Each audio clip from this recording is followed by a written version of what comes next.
মেসির জন্মদিনে লেখা একটি আবেগঘন চিঠি ৮ বছরের আর্জেন্টাইন খুদে ফুটবলার মানুল ইতফির জন্য খুলে দিল বিশ্বকাপের গ্যালারিতে বসে প্রিয় তারকাকে দেখার স্বপ্নের দরজা।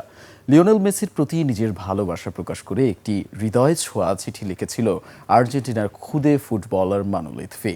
মেসির জন্মদিন উপলক্ষে লেখা সেই চিঠিতে ফুটবল জাদুকরের খেলার পাশাপাশি তার ব্যক্তিত্ব, লড়াই আর মানুষ হিসেবে অনুপ্রেরণার কথাও তুলে ধরে এই শিশু। সামাজিক যোগাযোগ মাধ্যমে মুহূর্তেই ভাইরাল হয়ে যায় শিশুটির সেই বার্তা, যা স্পর্শ করে লাখো ফুটবল প্রেমীর হৃদয়। এরপরই আসে গল্পের সবচেয়ে নাটকীয় মোড়। মেসির বাণিজ্যিক অংশীদার প্রতিষ্ঠান মানুর পরিবারের সাথে যোগাযোগ করে জানায় শুধু চিঠির জন্যই তাকে ও তার পুরো পরিবারকে বিশ্বকাপে আর্জেন্টিনার ম্যাচ সরাসরি দেখার আমন্ত্রণ জানানো হয়েছে। গ্যালারিতে বসে জীবনের সবচেয়ে বড় অনুপ্রেরণা লিওনেল মেসিকে চোখের সামনে দেখার স্বপ্ন পূরণ হতে যাচ্ছে এই খুদে ভক্তের।